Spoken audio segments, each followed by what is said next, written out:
Hello everyone, welcome to Arun Gattani commerce classes. तो आज अपन देख रहे हैं part 3 of foreign exchange rate. देखिए अपन ने ये 5 टॉपिक स्टार्ट के कवर कर लिए थे। आज अपने को ये 2 टॉपिक देखने हैं, managed floating and foreign exchange market. छोटे से ये पॉइंट है बट इंपॉर्टेंट है। चलिए देखते हैं सबसे पहले मैनेज्ड फ्लोटिंग क्या होता है। तो देखिए जैसे पहले अपन ने लेक्चर्स के अंदर देखा था कि इंडिया के अंदर क्या रहता है, फ्लेक्सिबल एक्सचेंज रेट सिस्टम चलता है। 2 टाइप के एक्सचेंज रेट सिस्टम होते हैं, एक होता है फिक्स्ड एक्सचेंज रेट और दूसरा होता है फ्लेक्सिबल एक्सचेंज रेट। बहुत सारी कंट्रीज के अंदर फिक्स्ड एक्सचेंज रेट सिस्टम चलता है और बहुत सारी कंट्रीज के अंदर फ्लेक्सिबल एक्सचेंज रेट सिस्टम चलता है। तो इंडिया के अंदर क्या चलता है, फ्लेक्सिबल एक्सचेंज रेट। यहां पे डिमांड और सप्लाई के रूल के हिसाब से फॉरेन एक्सचेंज की रेट फ्लक्चुएट होती रहती है, बट कभी कभी ये रेट आउट ऑफ कंट्रोल चले जाए। जैसे कि अभी $1 की रेट सपोज 72 रुपीज है, तो ये डिमांड बहुत ज्यादा बढ़ने से सपोज 90 रुपीज चले जाए तो ऐसे में बहुत नुकसान हो सकता है इकोनॉमी को, क्योंकि जब 90 रुपीज तक चली जाएगी तो इंपोर्ट के जो बिल हैं वो बहुत ज्यादा महंगे हो जाएंगे। और इंपोर्ट यदि महंगा हो जाएगा तो अपन जैसे बहुत सारी चीजें इंपोर्ट करते हैं, जैसे गोल्ड इंपोर्ट करते हैं, पेट्रोलियम प्रोडक्ट्स अपन इंपोर्ट करते हैं, तो इनका वापस से पेमेंट करना बहुत ही मुश्किल हो जाएगा। तो इसीलिए इस रेट को कंट्रोल में रखने की बहुत ज्यादा जरूरत होती है। इसी पैटर्न से यदि डॉलर की रेट बहुत ज्यादा सप्लाई बढ़ने से यदि 60 रुपीज तक चले जाए या फिर 50 रुपीज तक चले जाए तो ये भी बहुत ज्यादा अच्छी सिचुएशन नहीं होती है। क्यों नहीं होती है? क्योंकि इससे आपका एक्सपोर्ट बहुत कम हो जाएगा, क्योंकि जब इंडिया बहुत ज्यादा ऐसा चीप कंट्री नहीं रहेगा तो फॉरेनर्स यहाँ पे अट्रैक्ट नहीं होंगे, यहाँ पे इन्वेस्टमेंट नहीं करना चाहेंगे, तो उससे अपने यहाँ का जो एक्सपोर्ट है वो बहुत कम हो जाएगा। तो ये भी एक अच्छी सिचुएशन नहीं होती है, इसीलिए इसे अपन को कंट्रोल करना पड़ता है। बट जैसे अपन ने देखा कि फ्लेक्सिबल एक्सचेंज रेट सिस्टम में तो क्या होता है, डिमांड और सप्लाई के रूल के हिसाब से ही चलता है। तो ऐसे में आरबीआई एक सिस्टम फॉलो करती है जिसे अपन बोलते हैं मैनेज्ड फ्लोटिंग। देखिए फ्लोटिंग का मतलब तो ये हो गया कि आपका जो फ्लेक्सिबल एक्सचेंज रेट है, डिमांड और सप्लाई, उसके हिसाब से आप काम करो। बट इसके आगे आ गया वर्ड मैनेज्ड फ्लोटिंग, मतलब यहां पे आरबीआई अपने कुछ मेजर्स के थ्रू इस रेट को थोड़ा सा मैनेज करने की कोशिश करती है, उसे कंट्रोल में रखने की कोशिश करती है। कैसे करती है वो सारी चीजें अपन देखेंगे। एक बार अपन इसे रीड कर लेते हैं। It is a system in which exchange rate is determined by the forces of supply and demand in the international market, but the government intervenes to manage the exchange rate so that it does not slip out of the desired limits. Government क्या करती है, उसे control में रखने की कोशिश करती है। It is also called A system of dirty floating. Okay, इसे dirty floating भी अपन कहते हैं। How does the central bank exercises its influence on the float और market exchange rate? कैसे वो कंट्रोल करती है? देखिए जब करेंसी बहुत ज्यादा डेप्रिशिएट हो रही है, करेंसी डेप्रिशिएटिंग टू मच, मतलब डेप्रिशिएटिंग का मतलब क्या हो गया कि $1 की रेट नॉर्मली कितनी होती है, 70 रुपीज होती है, बट ये कहां चली गई, 100 रुपीज पे चली गई। मैं सिर्फ एक एग्जांपल ले रहा हूं, तो 100 रुपीज पे चली गई तो इसको अपन बोलेंगे बहुत ज्यादा डेप्रिशिएट हो गई। तो ऐसे में आरबीआई क्या करती है, देखिए ये एक फॉरेन एक्सचेंज मार्केट है। फॉरेन एक्सचेंज मार्केट क्या होता है, ऐसा मार्केट जहां पे हर कंट्री की करेंसीज को ट्रेड किया जाता है, उसे सेल और परचेज किया जाता है, जिसको भी वहां पे उस करेंसी की डिमांड है वो वहां से परचेज कर सकता है।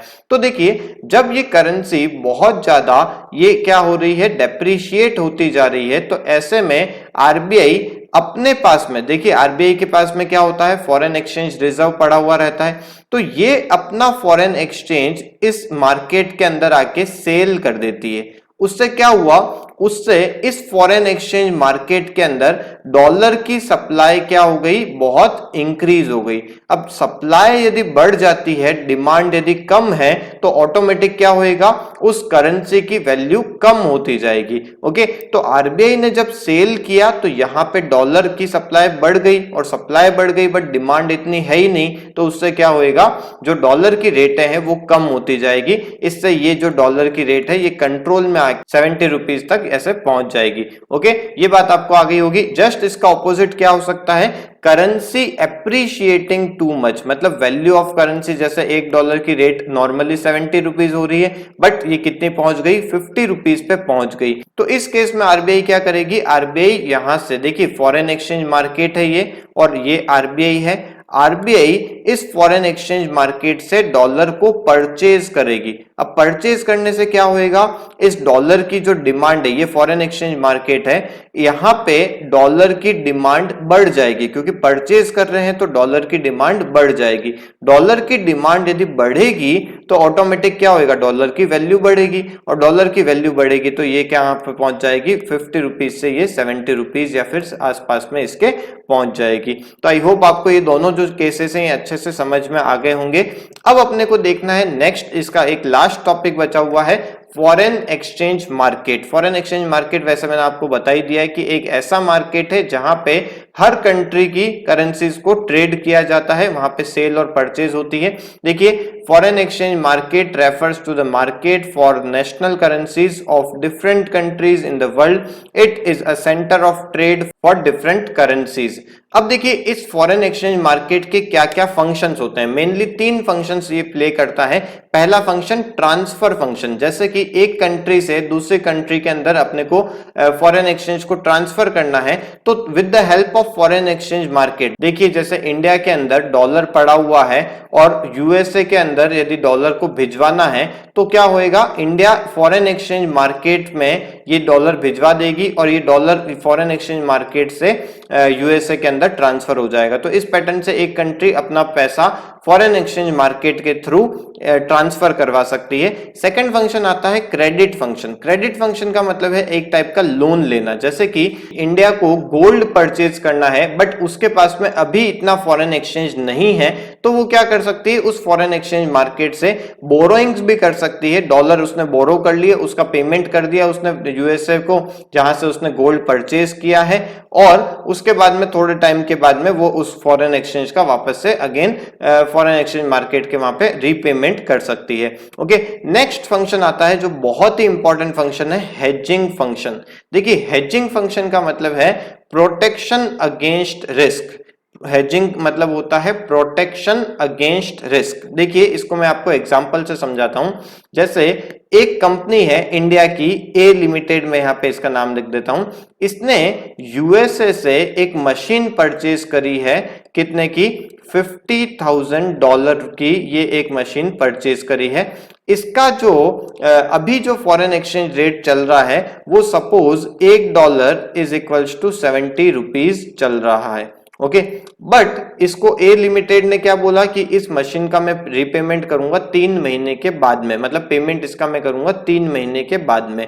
तो अब ए लिमिटेड को लग रहा है कि यार अभी तो मैंने 70 रुपीज के अंदर $1 चल रहा है, बट बाय चांस 3 महीने के बाद में ये डॉलर की रेट 75 रुपीज हो गई, तो मुझे $50,000 खरीदने के लिए 75 रुपीज $1 के देने पड़ेंगे। ओके, तो यहां पे मेरे 5 रुपए का नुकसान हो सकता है। इसीलिए ये ए लिमिटेड क्या करती है, ये फॉरेन एक्सचेंज मार्केट के पास में जाती है और इस फॉरेन एक्सचेंज मार्केट से एक फ्यूचर का कॉन्ट्रैक्ट कर लेती है। कॉन्ट्रैक्ट क्या करती है कि अभी 3 महीने के बाद में मुझे $50,000 की जरूरत पड़ेगी, तो आप मेरे को जो भी रेट वहां पे चल रही होगी, जो फॉरवर्ड रेट चलती है, जो सपोज मैं मानता हूं 72 रुपीज है या फिर 71 रुपीज है, तो 71 रुपीज के अंदर एक वो कॉन्ट्रैक्ट कर लेती है कि मुझे 50,000 रुपए चाहिएंगे, मैं आपको हर $1 के 71 रुपीज दूंगी। तो ऐसा एक कॉन्ट्रैक्ट कर लिया।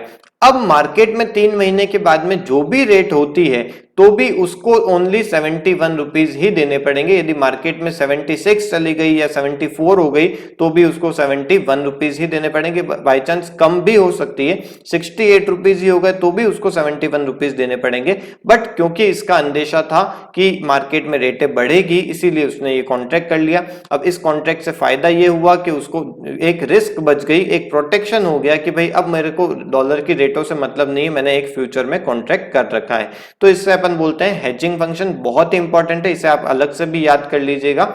इसके अलावा एक पॉइंट और बचता है इस चैप्टर के अंदर, वो आता है स्पॉट रेट क्या होता है और फॉरवर्ड रेट क्या होता है। देखिए इस फॉरेन एक्सचेंज मार्केट के अंदर जो करंट रेट होती है उसे अपन स्पॉट रेट बोलते हैं, जिसके अंदर करंट जो भी ट्रांजैक्शन आपको अभी का अभी करना है, इमीडिएटली करना है, वो स्पॉट रेट के ऊपर होता है। और फॉरवर्ड रेट क्या होती है, एक महीने के बाद की रेट या फिर 2 महीने या 3 महीने के बाद की रेट, जहां पे कॉन्ट्रैक्ट होता है कि एक महीने बाद में मुझे इतने डॉलर की जरूरत होगी या फिर मैं इतने डॉलर आपको सप्लाई करूंगा, तो इसे अपन फॉरवर्ड रेट बोलते हैं। ओके, तो ये पूरा चैप्टर अपना अच्छे से कंप्लीट हो गया है। आपको और भी कोई डाउट हो तो प्लीज मुझे आप व्हाट्सअप कीजिए। ओके, आज की क्लास को अपन यहीं वाइंड अप करते हैं। Okay, thank you.